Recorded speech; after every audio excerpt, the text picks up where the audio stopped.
Bonjour et bienvenue aux tendances des prix pour le mois de janvier. On va commencer par les facteurs haussiers. Au Québec, on a eu une petite récolte de maïs avec 3,34 millions de tonnes, ce qui veut dire que le surplus de maïs est assez modeste.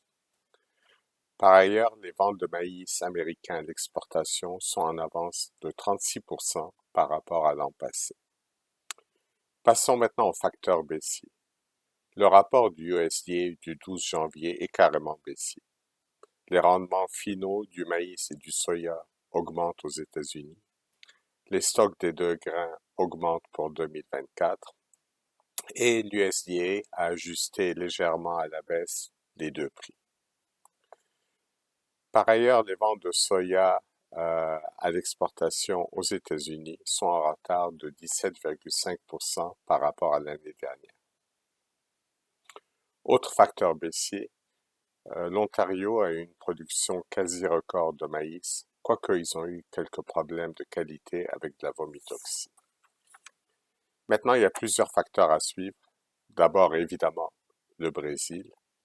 Ce pays a eu un climat anormal d'octobre à décembre. Le centre-nord du pays a été très sec, alors que le sud a été inondé. En janvier, l'USDA a baissé l'estimation de la production brésilienne de soya de 160 à 157 millions de tonnes, ce qui demeure quand même un niveau quasi record de production. Mais il faut souligner que les analyses privées sont nettement plus pessimistes. Leurs estimations sont aussi basses que 149 millions de tonnes. Qui a raison? Qui a tort? C'est trop tôt pour le dire. Le Brésil d'ailleurs est un très grand pays. Autre facteur à suivre, la logistique du fret international, qui est affectée d'une part par la sécheresse qui réduit la capacité du canal de Panama, mais aussi par la guerre qui réduit aussi la capacité du canal de Suez dans ce cas. La guerre en Ukraine, il faut reconnaître que le marché est devenu complètement indifférent à ce conflit, mais c'est toujours à suivre. Et finalement, au Québec, l'industrie du porc est-elle stabilisée?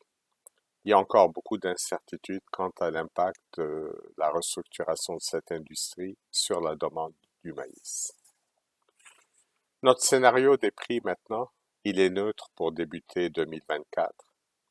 L'an passé, il faut le souligner, a été une année baissière à cause de production record de soya et de maïs au Brésil. Pour cette année, les États-Unis ont une production record de maïs et une bonne production de soya. Au PGQ, on note que les livraisons au plan conjoint montrent que les écoulements d'octobre et novembre ont été similaires à ceux de l'an passé pour le soya, mais inférieurs aux années précédentes pour ce qui est du maïs.